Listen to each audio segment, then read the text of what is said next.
So, dito nga po mga kalingap mga ka-EDSI, tama nga ang sinabi ni Kalingap Rob at ni Kuya Val tungkol kay Beyonce. So, ano nga ba ito?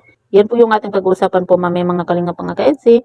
Pero bago po natin ipagpatuloy ang video ito sa mga bago pa lang po sa ating munting channel, huwag po natin kalimutang suportahan ang ama ng Kalingap, Kuya Val Santos Matubang at Kalingap Rob. At paunawa panoorin po muna ang full video bago mag-comment para malaman ang nilalaman nito. So, dito nga po mga kalingap mga ka-EDSI, tama nga ang sinabi ni Kalingap Rob at ni Kuya Val tungkol kay Beyonce. So ano nga ba ito, no? At ayan nga po mga kalingap mga ka-EDSI, nakikita po natin ngayon itong si Beyonce na talaga namang habang tumatagal, habang nagdadalaga na po siya, ay talagang mas lalo po siyang gumaganda. At yun nga po tama nga po yung sinabi nga po ni Kalingap Rob at ni Kuya Val nga po dati nasabi nga po nila na maganda na nga, napakaganda nga daw po nitong si Beyonce.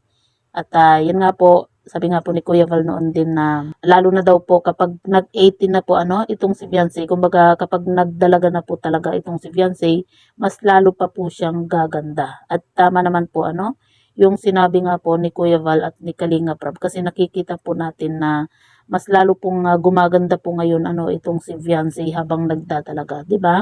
Napakalaki na po ng naging improvement po ni Beyonce. Nawala na rin po yung kanyang pagkamahiyain nga po. At yan nga po mga kalingap mga ka-EDSI, masaya po tayo sa nangyayari po ngayon sa buhay po ni Beyonce. Dahil nga po napakalaki po ng nabago po sa buhay po niya at sa kanyang pamilya, 'di ba?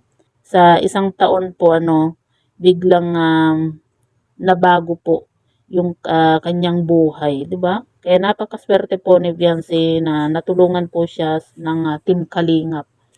At syempre, maswerte din po itong si Beyonce dahil si Kalingap Edu po yung kanyang naging love team. Kaya naman lubos-lubos po yung pasasalamat po ni Beyonce sa Team Kalingap, kay Kalingap Rob, sa lahat po ng tumulong po sa kanya, lalong-lalo na po dito kay Kalingap Edu. Na kung hindi po dahil kay Kalingap Edu, hindi rin po ganyan po yung blessing po na natatanggap po niya. Kasi kung iba po yung naging love team po ni Beyonce, siguro hindi po ganyan ka blessed po itong si Beyonce. Kita nyo naman po 'di ba sa pabahay pa lang po, malamansyon na 'di ba? Tapos ngayon model na po siya Kaya masaya po tayo sa nangyayari po ngayon dito sa buhay nga po ni Beyonce. So yan po mga kalingap mga ka-EDSI, ano po yung masasabi nga po ninyo patungkol po dito. I-comment nyo lang po sa ibaba at babasahin po natin isa-isa.